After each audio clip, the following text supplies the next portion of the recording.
오늘도 귀한 하루 허락하심을 감사하고 주님 말씀을 기대하며 사모하는 마음으로 예배로 나아가겠습니다. 찬송가 190장 성령이여 강림하사 함께 찬양하시겠습니다.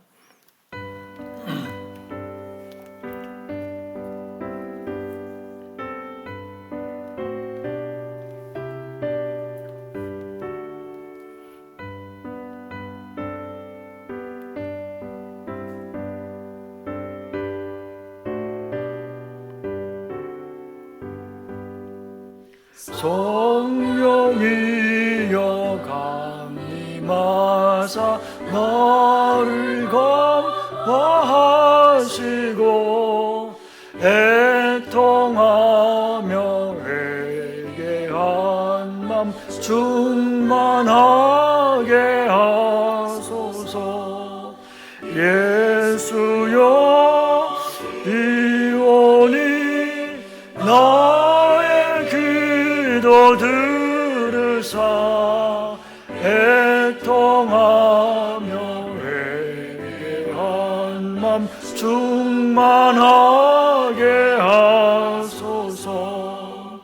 성령이여 강림하사 그 신권능 주소서. 원하옵니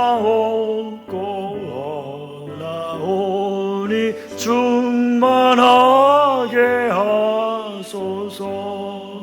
예수여 이오니 나의 기도 들으사 애통하며 회개한 맘 충만하게 하소서.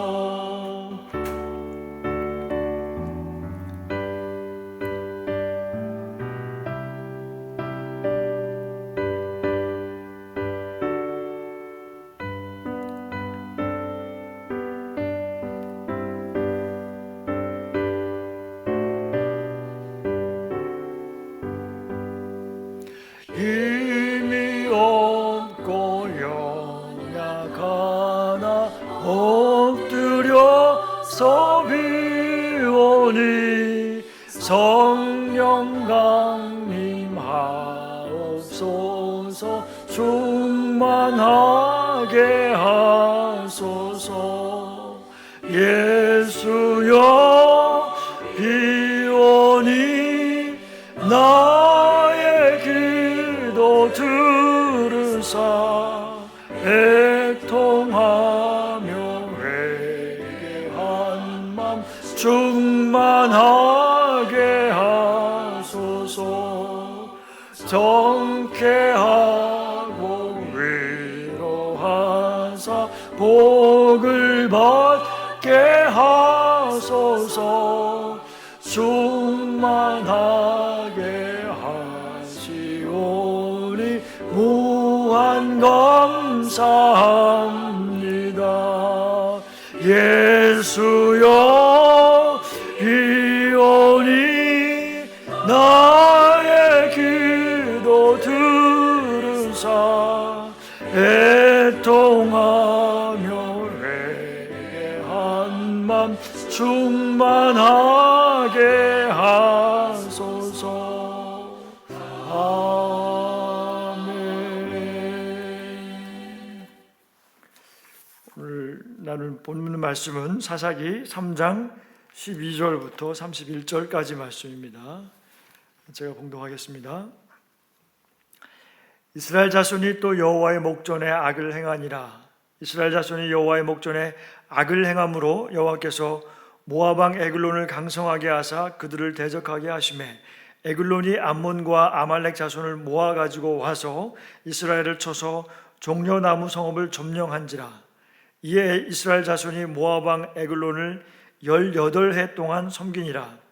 이스라엘 자손이 여호와께 부르짖음에 여호와께서 그들을 위하여 한 구원자를 세우셨으니 그는 곧 베냐민 사람 게라의 아들 왼손잡이 에훗이라. 이스라엘 자손이 그를 통하여 모압 왕 에글론에게 공물을 바칠 때에 에훗이 길이가 한 규빗 되는 좌우에 날선 칼을 만들어 그의 오른쪽 허벅지 옷 속에 차고 곡물을 모압 왕 에글론에게 바쳤는데 에글론은 매우 비둔한 자였더라. 에훗이 곡물 바치기를 마친 후에 곡물을 메고 온 자들을 보내고 자기는 길갈 근처 돌 뜨는 곳에서부터 돌아와서 이르되 왕이여 내가 은밀한 일을 왕에게 아뢰려 하나이다 하니 왕이 명령하여 조용히 하라 하매 모셔선 자들이 다 물러간지라. 에훗이 그에게로 들어가니 왕은 서늘한 다락방에 홀로 앉아 있는 중이라. 에훗이 이르되 내가 하나님의 명령을 받들어 왕에게 아랠 일이 있나이다 하매 왕이 그의 좌석에서 일어나니 에훗이 왼손을 뻗쳐 그의 오른쪽 허벅지 위에서 칼을 빼어 왕의 몸을 찌르매 칼자루도 나를 따라 들어가서 그 끝이 등 뒤까지 나갔고 그가 칼을 그의 몸에서 빼지 아니하였으므로 기름이 칼날에 엉겼더라. 에훗이 현관에 나와서 다락문을 뒤에서 닫아 잠그니라. 에훗이 나간 후에 왕의 신하들이 들어와서 다락문들이 잠겼음을 보고 이르되 왕이 분명히 서늘한 방에서 그의 발을 가리우신다 하고 그들이 오래 기다려도 왕이 다락문을 열지 아니하는지라. 열쇠를 가지고 열어본즉 그들의 군주가 이미 땅에 엎드러져 죽었더라. 그들이 기다리는 동안에 에훗이 피하여 돌 뜨는 곳을 지나 시리아로 도망하니라. 그가 이르러 에브라임 산지에서 나팔을 불매 이스라엘 자손이 산지에서 그를 따라 내려오니 에훗이 앞서가며 그들에게 이르되 나를 따르라. 여호와께서 너희의 원수들인 모압을 너희의 손에 넘겨주셨느니라 하매 무리가 에훗을 따라 내려가 모압 맞은편 요단강 나루를 장악하여 한 사람도 건너지 못하게 하였고 그때에 모압 사람 약 10,000명을 죽였으니 모두 장사요 모두 용사라. 한 사람도 도망하지 못하였더라. 그날에 모압이 이스라엘 수하에 굴복하매 그 땅이 18년 동안 평온하였더라. 에훗 후에는 아낫의 아들 삼갈이 있어 소 모는 막대기로 블레셋 사람 600명을 죽였고 그도 이스라엘을 구원하였더라. 아멘. 기도하시겠습니다. 사랑과 은혜가 풍성하신 하나님 아버지, 이 시간에도 주의 말씀을 기대합니다. 주의 성령께서 우리 각 사람에게 말씀하여 주시고 그 말씀 따라 하루를 어떻게 살아야 할지 주님 알려주시고 또 순종할 수 있도록 힘을 더하여 주옵소서. 아버지 하나님, 오늘 시간에도 기도하는 많은 제목을 가지고 나왔을 터인데 주께서 각 사람의 기도를 응답하여 주시고 또 강건케 하시고 육신을 치료하여 주시고 또 직장 가운데서 사업장 가운데서 가정에서 주님의 은혜로 오늘 하루도 형통케 하여 주시고 평강 가운데 거할 수 있도록 주님 인도하여 주옵소서. 이 시간도 주의 성령께서 함께하여 주시고 은혜를 내려 주옵소서. 예수님 이름으로 기도하옵나이다. 아멘. 오늘 말씀을 통하여서 왼손잡이 사사 에훗이라는 제목으로 함께 말씀을 나누겠습니다. 지난주에는 하나님을 모르는 이스라엘 백성들에게 전쟁을 가르치시는 하나님에 대해서 그리고 사사 온니엘에 대해서 함께 나누었습니다. 하나님께서 온니엘을 사사로 세우셔서 메소보다미아 왕 구산 리사다임을 이기게 하셨습니다. 그리고 온니엘이 죽을 때까지 40년간 그 땅에 평온하였다고 하였습니다. 40년간이 지나는 동안 전쟁의 기억은 점점 잊혀져 가고 있었고 다시 또 백성들은 하나님을 버리고 세상을 사랑하여 세상 풍조에 휩쓸려 살아갑니다. 오늘 12절 말씀에 이스라엘 자손이 또 여호와의 목전에 악을 행하니라. 이스라엘 자손이 여호와의 목전에 악을 행함으로 여호와께서 모압 왕 에글론을 강성하게 하사 그들을 대적하게 하시매 백성들은 또다시 여호와의 목전에서 악을 행하여 바알과 아세라를 섬기며 악을 행했습니다. 이렇게 또 여호와의 신앙이 계속해서 다음 세대로 전수되지 못한 채 세대가 바뀌어져 가는 일이 또 반복되고 있는 것입니다. 하나님의 백성의 정체성을 또 잃어버린 것입니다. 하나님께서는 질투하시는 하나님이십니다. 하나님께서는 자기 백성들이 사랑하시기 때문에 그런 모습을 보시고 그냥 내버려 두실 수가 없으신 것입니다. 우리가 하나님 앞에 죄를 범할 때 하나님께서는 우리의 가까이에 있는 그 누군가를 강하게 하셔서 우리를 그 고난 속에 처하게 하셔서 우리의 죄가 무엇인지 깨닫게 하시는 도구로 사용하실 수가 있다는 것을 우리가 생각해 볼 수가 있습니다. 그럴 때에 우리는 빨리 깨달아야 합니다. 우리는 하나님과의 관계를 다시 돌아보아야 합니다. 하나님께서는 가까이에 있는 작은 민족인 모압을 사용해서 이스라엘을 대적하게 하셨습니다. 13절에 에글론이 모압과 암몬과 아말렉 자손을 모아가지고 와서 이스라엘을 쳐서 종려나무 성읍을 점령한지라. 여기서 종려나무 성읍은 여리고성을 말합니다. 모압과 암몬 사람들은 어떤 사람들입니까? 이 사람들은 그 아브라함의 조카인 롯이 소돔과 고모라에서 살다가 그 하나님의 천사가 그 하늘에서 불을 내려서 그 도시 전체를 멸망시켰지요. 그 후에 롯과 그 아내와 두 딸이 피시를 갔는데 거기서 롯의 두 딸이 아버지와 동침하여서 아들을 낳게 됩니다. 그래서 그 큰 딸이 아들을 낳았는데 그 아들의 이름을 모압이라 하였고 둘째 딸이 낳은 아들의 이름을 벤암미라고 하였습니다. 그래서 모압은 모압 자손의 조상이 되었고 이 벤암미는 암몬 자손의 조상이 되었습니다. 따라서 모압과 암몬은 딸이 아버지와 근친상간으로 해서 태어난 사생자들입니다.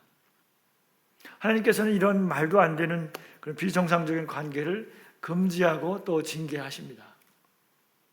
신명기 23장 2절 3절에 보면 사생자는 여호와의 총회에 들어오지 못하리니 라고 하셨고 3절 말씀에 보면 암몬 사람과 모압 사람은 여호와의 총회에 들어오지 못하리니 그들에게 속한 자는 10대뿐만 아니라 영원히 여호와의 총회에 들어오지 못하리라 이렇게 말씀하셨습니다. 암몬과 모압은 사생자였기 때문에 여호와의 총회에 들어오지 못한다고 했는데 이 총회에 들어오지 못하는 또 다른 이유들은 그 모압과 암몬이 그 이스라엘이 애굽에서 출애굽해서 광야에서 이렇게 방랑할 때에 그들에게 호의를 베풀거나 그러지 않았고 호의는커녕 오히려 이스라엘이 그들에게 평화를 제의했음에도 불구하고 그걸 받아들이지 않았습니다. 또 그럴 뿐만 아니고 이방 선지자인 그 발람을 불러서 이스라엘을 저주하려고도 했었습니다. 또 여기 보면 아말렉과도 연합했다고 했는데 이 아말렉도 역시 마찬가지로 그 이스라엘 자손이 출애굽했을 때에 그때 이스라엘을 공격했던 그런 족속이죠. 하나님께서 아말렉은 영원토록 대적하시겠다고 했던 그런 민족입니다. 모압 왕 에글론이 암몬과 아말렉 자손들과 이제 연합을 했습니다. 자기들 혼자만으로는 이스라엘을 대적할 수 없기 때문에 세력이 작기 때문에 이들과 연합해서 연합군을 만들어서 대적을 합니다. 여기 보면 가나안 족속들이 어떻게 살고 있는지 지도에서 한번 볼 필요가 있습니다. 여기 보면 암몬 자손이 오른쪽 밑에 있고 모압 자손이 있고 그 위에 암몬 자손이 있고 그 위에 아모리 족속이 있습니다. 그리고 그 왼쪽으로 이제 요단강을 건너가면 가나안의 7지파들이 또 계속 나오게 되는데요. 거기에서 지금 그 모압 자손이라고 되어 있는 곳에는 그 르벤 자손이 분배를 받아서 거주하고 있는 지역입니다. 그리고 이렇게 우리가 지도를 좀 기억하고 있는 것이 성경을 이해하는 데 굉장히 이제 큰 역할을 합니다. 그리고 이제 여리고 우리가 이제 가나안 땅을 이제 12지파가 분배를 받았지요. 그래서 이제 지도에 있는 것과 같이 그 요단강을 아직 건너가기 전에 르벤 지파와 갓 지파와 또 이스라엘 지파, 므낫세 지파가 이렇게 이미 먼저 차지를 했습니다. 그리고 안에 요단강을 건너가서 요단 서편 쪽으로 첫 번째로 만나는 것이 이제 여리고 성이고 그 성을 포함해서 살고 있는 지파가 바로 베냐민 지파입니다. 근데 모압이 이 베냐민 지파 여리고 성을 점령했다는 얘기는 르벤 지파 쪽을 먼저 점령하지 않고는 그렇게 갈 수가 없는 통로였기 때문에 벌써 르벤 지파가 점령을 당했다는 것을 알 수가 있습니다. 그렇다고 해서 르벤 지파가 완전 진멸됐다는 이야기는 아닙니다. 모압 왕 에글론이 암몬과 아말렉 자손들과 연합해서 이스라엘을 쳐서 여기서 이스라엘 자손을 이깁니다. 사실 이스라엘이 모압 왕에게 전쟁에서 졌다고 하는 것은 참 황당한 일입니다. 왜냐하면 그 당시 모압은 이스라엘 전체 지파 전 지역 차지하고 있는 그 규모에 비해서 굉장히 작은 세력의 나라였기 때문입니다. 그들이 비록 연합을 했다고 해도 전력상 이스라엘과는 비교할 수가 없는 것이었습니다. 그런데 그런 나라에게 점령을 당하였고 또 조공까지 바치게 되었다는 것입니다. 그리고 그렇게 18년 동안이나 이 에글론 왕, 모압의 에글론 왕에게 조공을 바치는 그런 모욕적인 일이 계속됐다는 것은 정말 충격적인 일인 것입니다.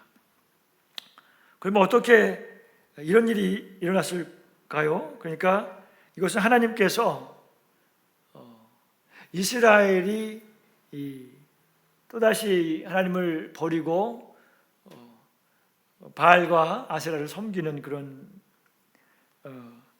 우상 섬기는 일을 했었기 때문에 하나님께서 거기에 대한 징계로 이런 일을 하셨다는 것이죠.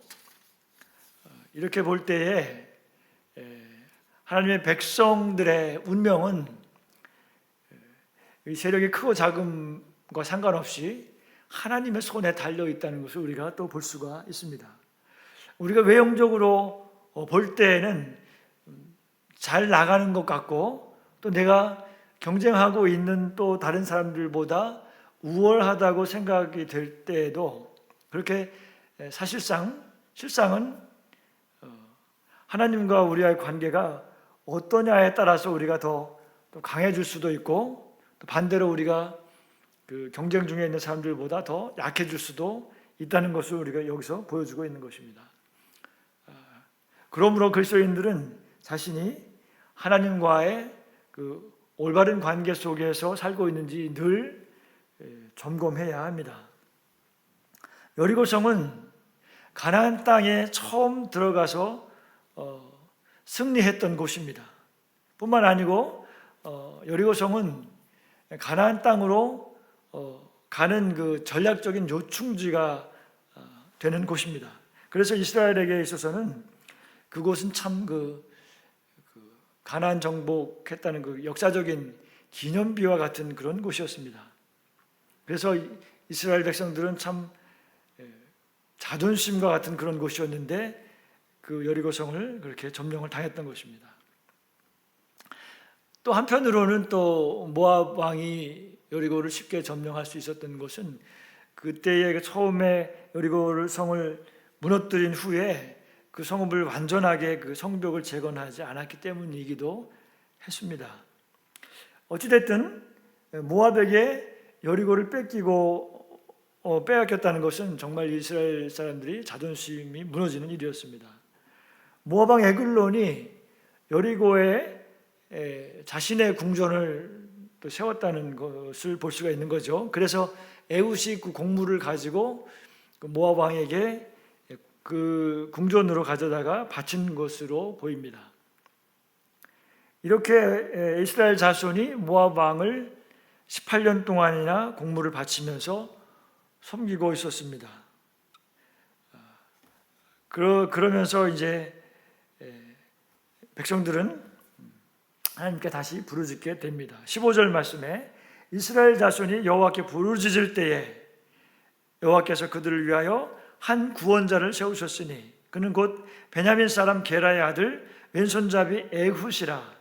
이스라엘 자손이 그를 통하여 모압 왕 에글론에게 곡물을 바칠 때에 이스라엘 자손이 여호와께 간절히 부르짖습니다. 이런 그 부르짖음은 참으로 그 18년이라는 긴 세월 동안에 착취를 당하면서 고통스럽고 참 좌절스러운 그런 속에서 이제 참 더 이상 견딜 수 없어서 저절로 터져 나오는 탄식으로 하나님을 간절히 찾는 기도인 것입니다. 이렇게 또다시 고통 속으로 부르짖는 그 이스라엘의 백성들의 기도를 하나님께서는 또 들으십니다. 그래서 여호와께서는 새로운 구원자로 베냐민 사람인 왼손잡이인 에훗을 사사로 세우십니다.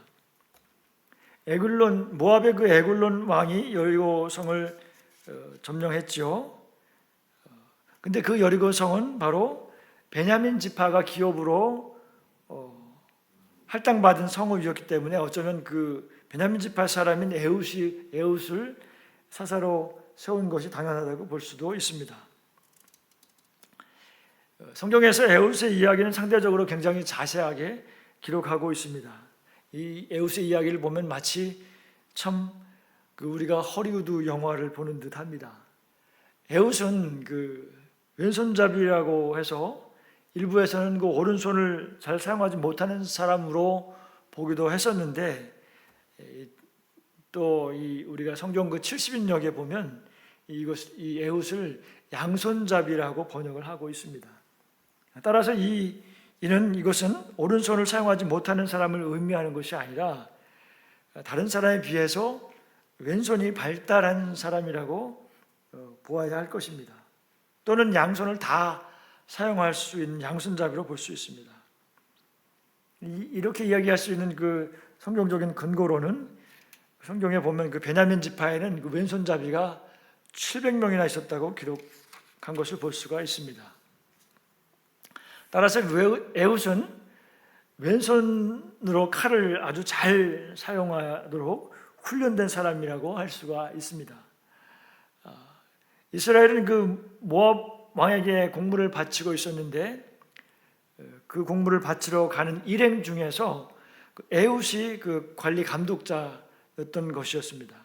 그래서 에훗은 준비합니다. 길이가 한 규빗 정도 되는 좌우의 날카로운 칼을 준비합니다. 한 규빗은 보통 우리가 팔꿈치에서 이 장지 손가락 끝까지 정도의 길이로 약 한 45cm에서 50cm 사이 되는 그런 정도의 비교적 짧은 단검입니다.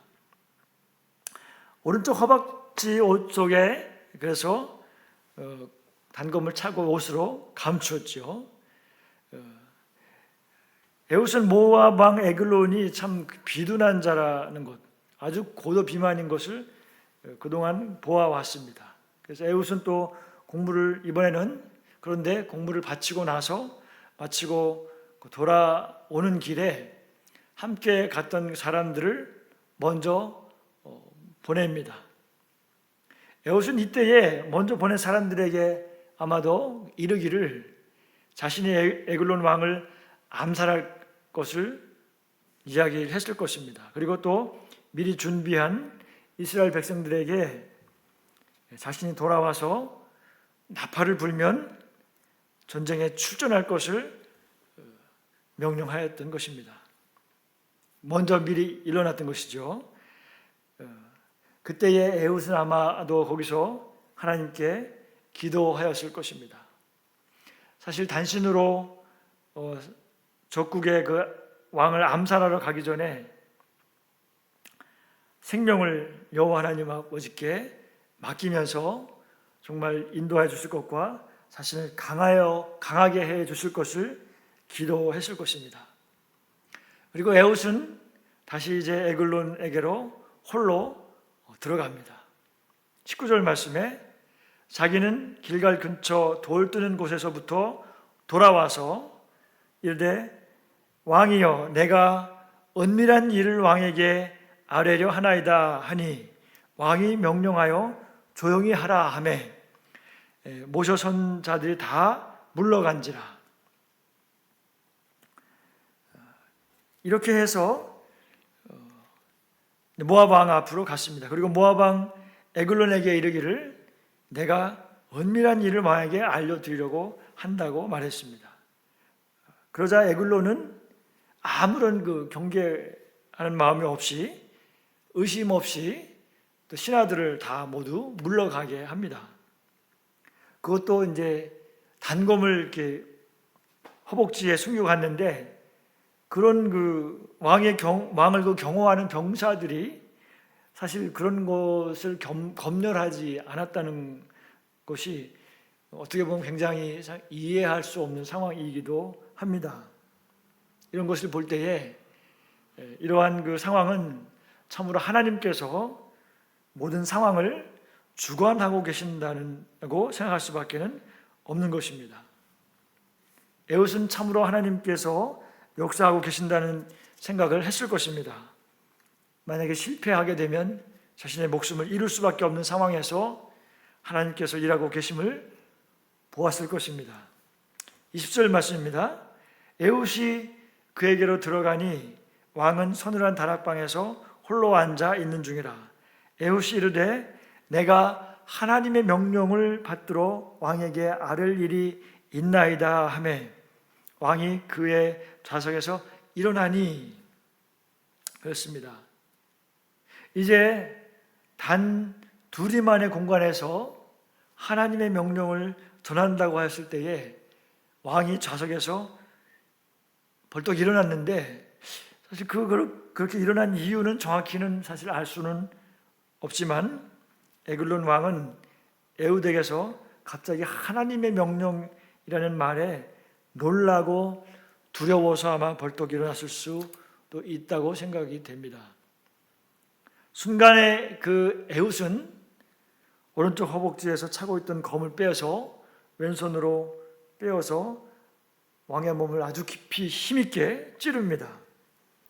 그 찌른 칼 끝이 등 뒤까지 나갔다고 했는데 이 정도까지 되려면 아마 온 힘을 다해서 찌른 것이라고 볼 수 있습니다.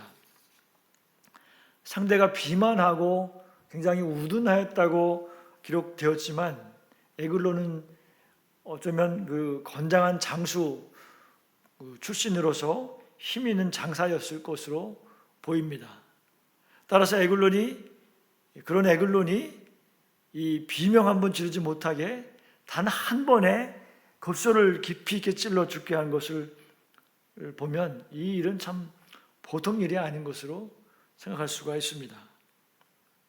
에훗이 이렇게 할 수 있었던 것은 단검을 매우 능숙하고 힘있게 사용할 수 있도록 평소에도 많은 훈련을 했다고 볼 수가 있는 것입니다. 우리도 이와 같이 에훗과 같이 자신만의 훈련된 능력을 갖추는 일이 필요하다는 것을 보여주고 있는 것입니다. 하나님께서 우리를 사용할 수 있도록 자기 자신을 하나님께 내어드리는 것을 우리가 에훗을 통해서 볼 수가 있습니다. 에훗은 다락방 문을 닫고 뒤에서 잠근 후에 빠르게 빠져 나가서 도망갔습니다.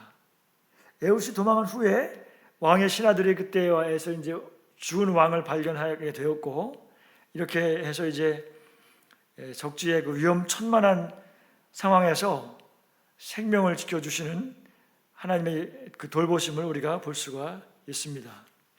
에훗은 에브라임 산지에서 이제 나팔을 붑니다. 27절 말씀에 그가 이르러 에브라임 산지에서 나팔을 불매 이스라엘 자손이 산지에서 그를 따라 내려오니 에훗이 앞서가며 그들에게 이르되 나를 따르라. 여호와께서 너희의 원수들인 모압을 너희의 손에 넘겨주셨느니라 하매 무리가 에훗을 따라 내려가 모압 맞은편 요단강 나루를 장악하여 한 사람도 건너지 못하게 하였고, 에훗이 나팔을 불어서 준비하고 있었던 이스라엘 백성들을 이제 이끌고 에글론과 싸우러 나아갑니다. 28절에 보면 여호와께서 너희의 원수들인 모압을 너희의 손에 넘겨주셨다고 에훗이 외쳤습니다. 에훗은 하나님을 의지해서 그동안 18년 동안 그 모압에게 압제를 당했던 그 자리에서 정말로 용기 있게 떨치고 일어났습니다. 에훗이 이런 모습을 볼 때에 에훗이 그 에글론에게 하나님의 명령을 전달했다고 말한 것이 단순히 그를 그냥 암살하기 위해서 거짓말을 했다고만 생각하기는 어려운 것 같습니다. 실제로 하나님께서 그러한 명령을 에훗에게 하신 것으로 볼 수도 있습니다. 에훗과 이스라엘 백성들은 모압의 군사들이 요단을 건너 도망하는 것을 그렇게 하지 못 도망가도록 먼저 요단 강가에 가서 막아서 거기서 모압의 군사 1만 명을 죽었다고 하였습니다. 이러한 것들이 모든 것들이 참 하나님께서 하신 것으로 우리는 볼 수가 있습니다. 크게 승리한 후에 에훗이 승리한 후에 이스라엘에는 80년 동안이나 길게 참 평온하게 살았다고 기록을 하고 있습니다. 왼손잡이 사사인 에훗이 승리한 이후에 유난히도 긴 세월 동안 80년 동안이라는 긴 세월 동안을 평온하게 살았는데 이것은 사사 시대에 전쟁이 없이 살았던 가장 긴 시간이었습니다. 이제 말씀을 정리합니다. 하나님께서는 자신의 백성들이 타락해서 여호와를 버리고 우상을 섬기는 것을 그냥 보고 내버려 두지 않으십니다. 그것은 하나님 아버지가 우리의 아버지가 자녀를 사랑하듯이 하나님께서 그 백성들을 사랑하시기 때문인 것입니다. 하나님은 고통 속에서 또한 절박하게 부르짖는 그 자녀들의 기도를 들으시는 것입니다. 그리고 구원자 준비된 왼손잡이 에훗을 준비하셨습니다. 에훗은 하나님께 받은 소명이 분명했습니다. 그리고 또 훈련되고 준비된 사람입니다. 이와 같이 하나님께서는 택하신 사람을 강하게 하시고 또 늘 함께 동행을 하십니다. 우리는 주님의 군사들입니다. 항상 영적 전쟁을 싸우는 하나님의 군사로 이렇게 훈련된 삶을 살아야 합니다. 저와 화미교회 모든 성도님들이 문제 앞에서 포기하지 않고 낙심하지 않고 언제나 하나님 앞에 간절하게 부르짖음으로 하나님께서 들으시고 또 응답하시며 우리를 구원하시고 또 평온한 길로 인도하여 주시기를 원합니다. 또한 주님의 군사로 우리가 항상 깨어서서 에훗과 같이 준비하며 우리의 그 대장 되신 주님의 명령을 따라서 영적인 싸움에서 늘 승리하는 우리 모두가 되시기를 예수님의 이름으로 축원합니다.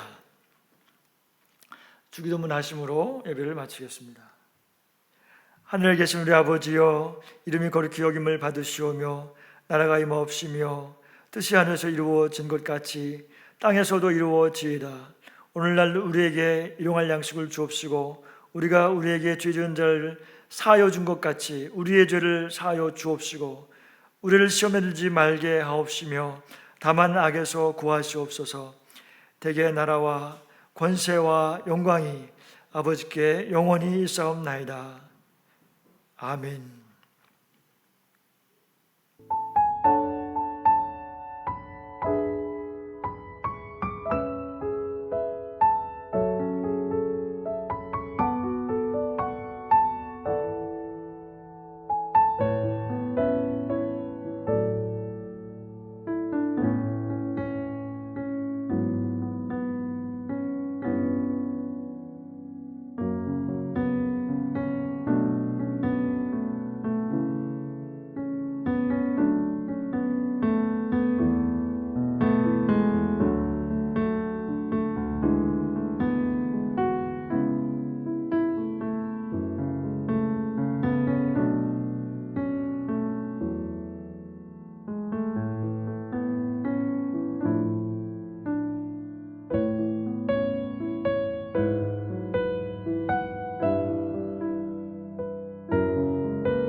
아멘.